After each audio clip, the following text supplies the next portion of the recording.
कधीकाळी पुणे शहर हे थंड हवेचं ठिकाण म्हणून जाणलं जात होतं. मात्र आता याच पुणे शहरात पारा जो आहे तो जवळपास 43 अंशापर्यंत गेलेला आहे. आपण जर पाहिलं तर गेल्या 2 ते 3 दिवसांपासून पुणे शहरात कडाक्याचं ऊन पडतंय आणि यासोबतच पारा जो आहे तो अधिक होताना दिसतोय. त्यामुळे पुणेकरांचं अंगाची अक्षरशः लाई होताना दिसते. पण आपण जर याकडे बघितलं तर अतिशय गंभीर स्वरूपाचा हा सगळा पर्यावरणाचा खेळ आहे का?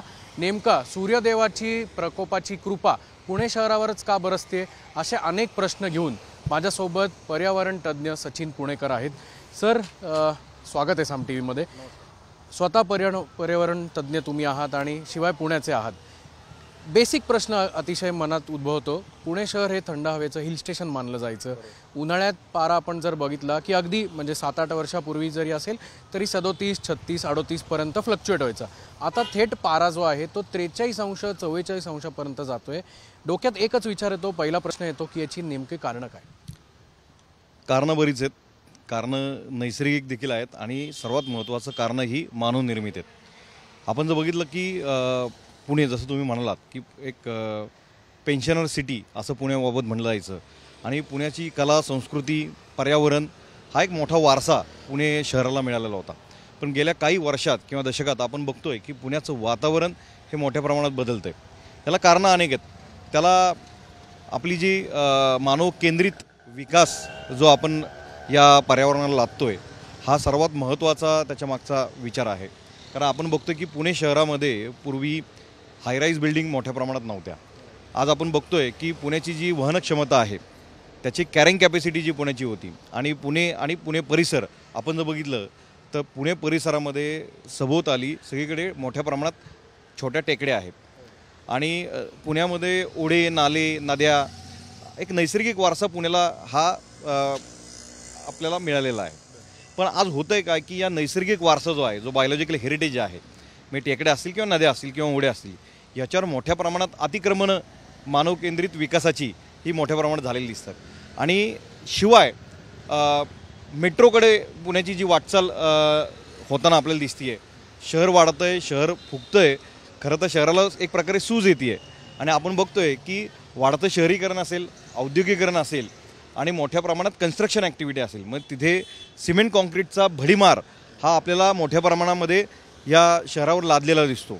आणि ही सर्व कारणे याचा एक कलेक्टिव्ह इफेक्ट ज्याला म्हणतात की तो सर्वाचं जी परिणिती आहे ती आजच्या या तापमान वाढीमध्ये आपल्याला दिसते. आपण जर बघितलं तर गेल्या दशकामधलं एप्रिल 2025 हा जो महिना होता किंवा हे जे वर्ष आहे हे सगळ्यात हॉटेस्ट वर्ष किंवा महिना हा आता नोंदवला गेलेला आहे. आणि IMDकडे त्याबाबतचा डेटा देखील आहे आणि त्या बाबतीत IMDने त्यांची अधिकृत भूमिका देखील मांडलेली आहे. त्यामुळं आपल्याला बघायचं की ह्या गेल्या 10 वर्षामध्ये म्हणजे दशकामध्ये पुण्याचं एकंदरीत लँडस्केप कसं बदलतं आहे.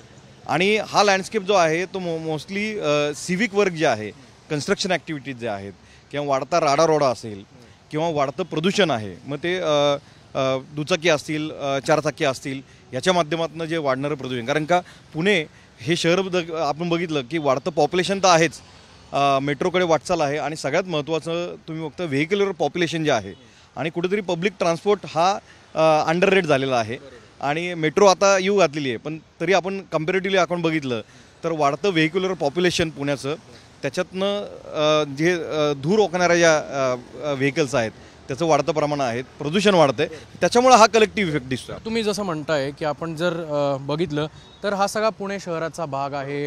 हा SM जोशी पूल आहे आणि दुपारची वेळ असेल, अगदी सकाळची वेळ, आता शाळांना सुट्ट्या आहेत, कॉलेजला सुट्ट्या आहेत, अतिशय भयावह परिस्थिती असं म्हणू शकतो. कारण की गरमी इतकी आहे की रस्ते जे आहेत ते अगदी सुमसान होताना आपल्याला दिसतात. तुम्ही जसं म्हणलात की सर इंडस्ट्रियलायझेशन असेल किंवा अगदी मानवनिर्मित हे सगळी कारण आहेत, आपण हे सगळं ग्राह्य धरू. पण आपण जर दुसऱ्या बाजूला म्हणलं तर एक डोक्यात विचार असा येतो की जर विकास हवा असेल तर काही ना काही आपल्याला त्याच्यासाठी सॅक्रिफाईस करावं लागेल. तर मग आता विकासला धरूनच एन्व्हायरमेंट वाचवण्यासाठी जी महत्त्वाची पावलं आहेत ती काय टाकली हवी? कसं आहे की विकासाला कुठलाही विरोध नाही. विकास जो आहे हा मानव केंद्रित झालेला आहे. तो निसर्गपूरक, निसर्गाला अनुरूप, बरोबर, आणि मानवाच्या हिताचा कारण निसर्ग अनुरूप आणि निसर्ग केंद्रित जर विकास आपण केला, खऱ्या अर्थाने शाश्वत विकास ही जीवनशैली आपण अवलंबली आणि त्याबाबतची आपली धोरणं आपण त्याबाबतची जर आखली तर मला नाही वाटत की कुठल्या विकासाला कोण विरोध करेल. वास्तविक आपल्याला तो शाश्वत विकास हे करायचा आहे. आणि आज आपण बघतो की शहरामध्ये वाढतं कन्स्ट्रक्शन आहे. एकीकाळी पुण्यामध्ये हरित पुणे असं म्हटलं जायचं. म्हणजे पुण्याविषयी असं म्हणतात की विद्या वैभव कला संस्कृती इथे ना काही उणे, उभ्या भारता भूषण व्हावे ऐसे आपुले पुणे. पण आता हे भूषणावर राहिलं आहे का? आपलं पर्यावरण बिघडतंय, कला संस्कृती अर्थात ती लोप पावत चाललेली आहे. तर या सगळ्या कलेक्टिव्ह इफेक्ट जो मी मगाशी म्हटलं की इथलं हरितकरण जे आहे, इथलं ग्रीन कव्हर जे आहे ते विकास कामांमुळं झपाट्यानं कमी होतं आहे. झाडं सर्रास तोडली जात आहेत, झाडांचं प्रमाण कमी होतं आहे. एकीकडे हिरवाई वाढती आहे, म्हणजे ती झाडं काही प्रमाणात बागांमध्ये वगैरे लावली जात आहेत. पण जी नैसर्गिक प्रणाली इथली जी जैवविविधता होती किंवा इथली हरितीकरण होतं, हे नैसर्गिक किंवा स्थानिक झाडांचं मोठ्या प्रमाणात झपाट्यानं कमी होतं आहे. त्याच्यामध्ये एक्झॉटिक्सचं प्रमाण मोठ्या प्रमाणात वाढतं आहे. पण जो कार्बन सिक्वेस्ट्रेशनसाठी जी आपली ग्रीन आयलंड जी असतात, म्हणजे ज्या एक नॅचरल हेरिटेज असेल, नदी असेल, ओढ्या असतील किंवा टेकड्या आहेत, इथलं कार्बन सिक्वेस्ट्रेशनचं प्रमाण त्यामुळं कमी होताना दिसतं आहे. कारण का तिथलं ग्रीन कव्हर कमी होतं आहे. त्यामुळं ग्रीन कव्हर झपाट्यानं कमी होणं, वाढती लोकसंख्या, वाढतं व्हेक्युलर पोल्युशन, औद्योगिकरण, शहरीकरण, त्यानंतर मोठ्या प्रमाणात हायराईजचं प्रमाण वाढणं, याचा कलेक्टिव्ह इम्पॅक्ट हा आजच्या तापमानवाढीमध्ये दिसतो आहे. शिवाय हे केवळ पुण्यापुरतं मर्यादित नाही आहे. ह्या डेव्हलपमेंटल ॲक्टिव्हिटीज पुणे शेजारची आपली सिस्टर सिटी जी आहे PCMCमध्ये किंवा आज PMRD सारखे आहे, MMRD आहे, तर सगळीकडे एकंदरीत विकास केंद्रित जे धोरण आपल्या शासनाचं प्रशासनाचं आहे हे कुठेतरी त्याच्याविषयी विचार करण्याची गरज. तुमचं असं थोडक्यात म्हणणं आहे की विकासाला विरोध नाही आहे, मात्र विकास करताना या सगळे जे मूलभूत गोष्टी आहेत, ज्या एक ग्रीन कव्हर आपण म्हणा, पर्यावरण म्हणा, हवामान विभाग, हे सगळे डायरेक्टली प्रपोर्शनल आहेत विकास कामांमध्ये. याला कुठेतरी धोरणं बनवली पाहिजेत. या देखील निश्चित याच्यासाठी लोकसहभाग महत्त्वाचा आहे.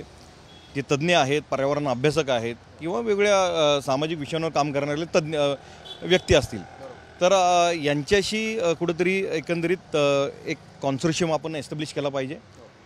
कारण का शेवटी present is the key for past and past is the key for present आपण म्हणतो.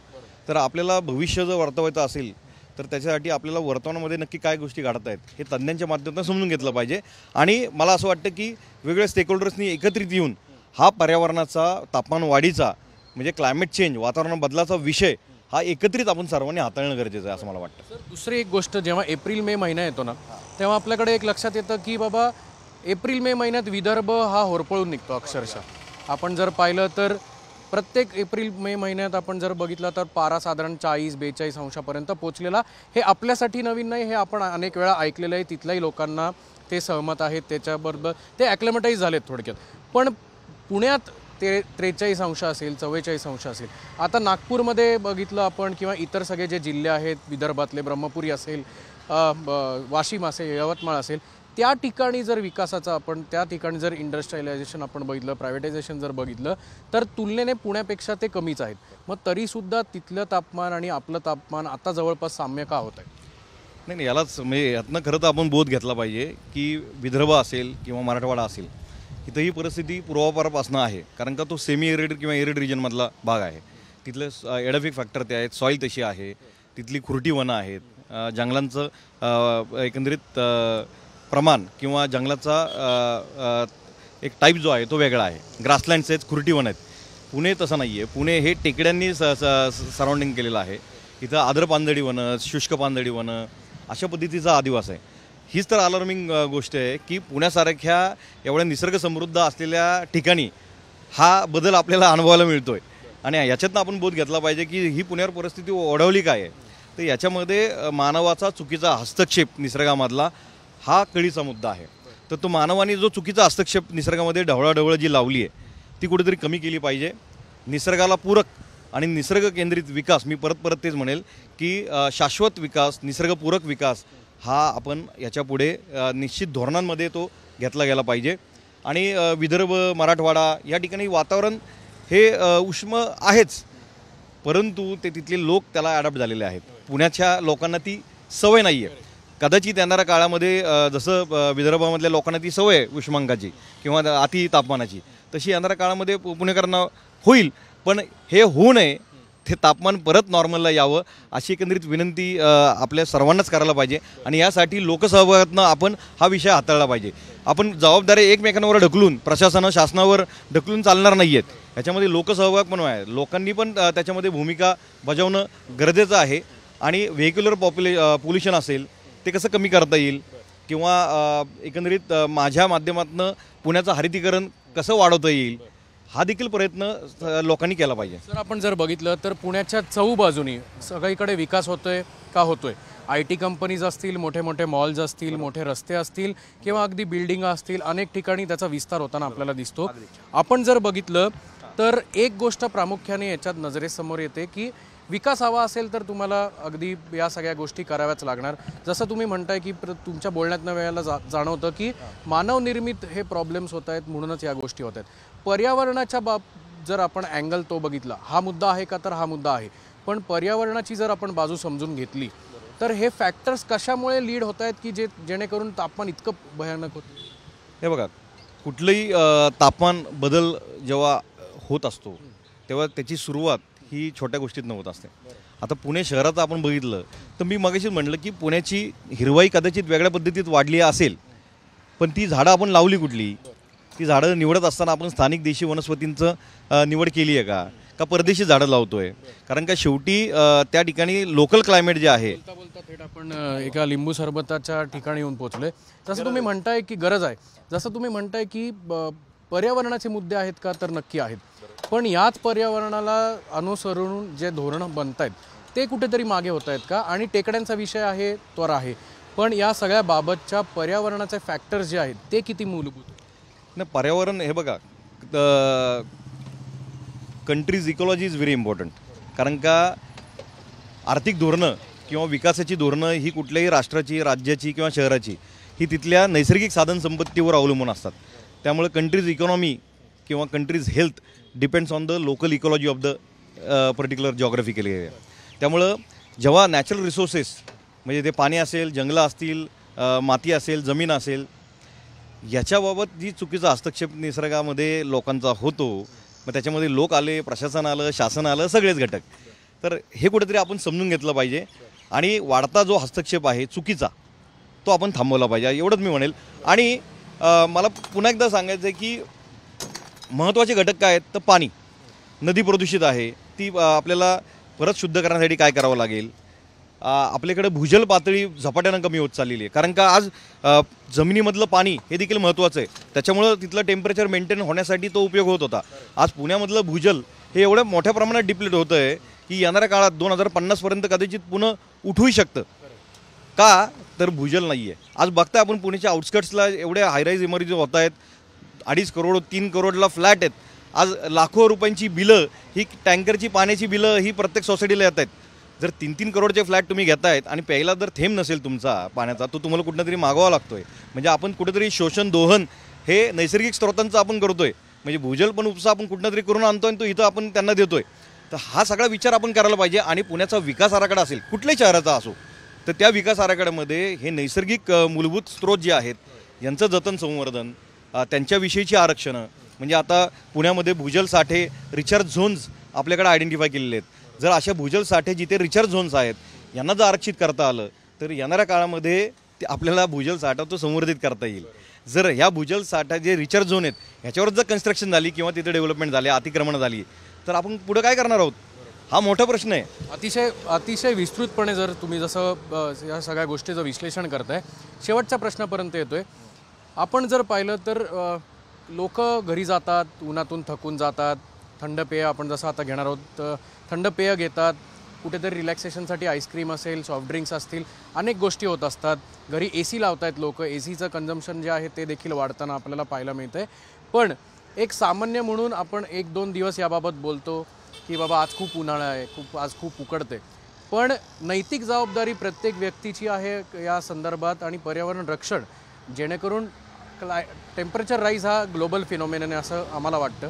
त्यामुळे प्रत्येक व्यक्तीची देखील एक रिस्पॉन्सिबिलिटी असं वाटत नाही? निश्चित ही प्रत्येकाची नैतिक जबाबदारी तर आहेच. आणि प्रत्येकानं पर्यावरण ही प्राथमिकता असली पाहिजे.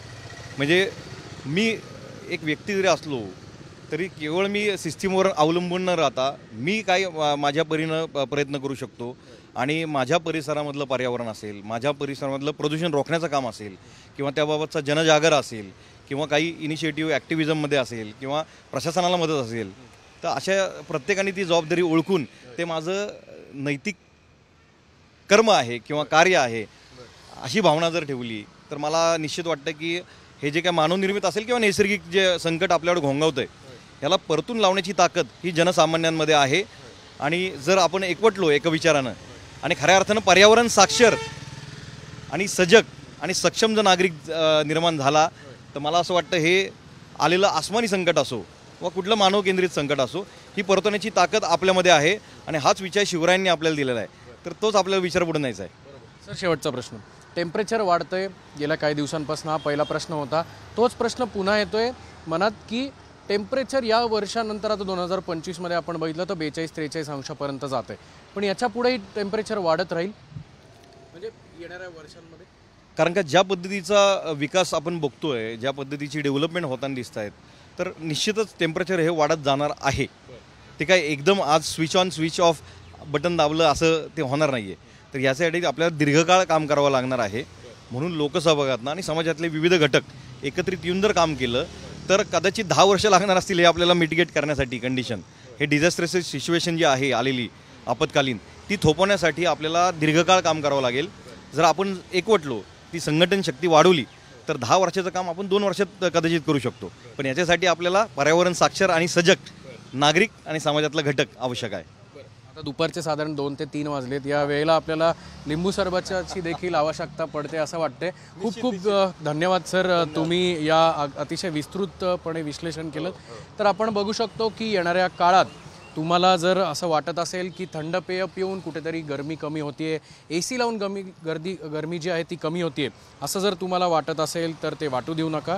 कारण उन्हाळा वाढणं, उन्हाळ्यात तापमान वाढणं हा ग्लोबल फिनॉमिनन असून जागतिक पातळीवर एक महत्त्वाचा मुद्दा आहे. त्यामुळे विकास करताना विकासाची भूमिका जी आहे ती देखील अधोरेखित करताना पर्यावरण हा मुद्दा नक्कीच त्या ठिकाणी मूलभूत प्रश्नांमध्ये त्याची उत्तरं शोधणं गरजेचं. सरकार म्हणून सरकार त्यांचं काम करेल, पण व्यक्ती म्हणून तुम्ही देखील तुमची ठोस भूमिका जाहीर करावी आणि त्याची अंमलबजावणीसुद्धा करावी, जेणेकरून पर्यावरणात जी हानी सध्या पोचते, जे टेम्परेचर वाढते, त्यात कुठेतरी दिलासा मिळेल अशी अपेक्षा आहे. कॅमेरामन किरण काजळेसह अक्षय बडवे, साम TV न्यूज, पुणे. देश विदेशातील प्रत्येक घडामोडींचे लाईव्ह अपडेट मिळवण्यासाठी आता साम टीव्हीच्या सर्व सोशल मीडिया प्लॅटफॉर्मला लाईक, फॉलो आणि सबस्क्राईब करा. तसंच सर्व नोटिफिकेशनसाठी बेल आयकॉन प्रेस करायला विसरू नका.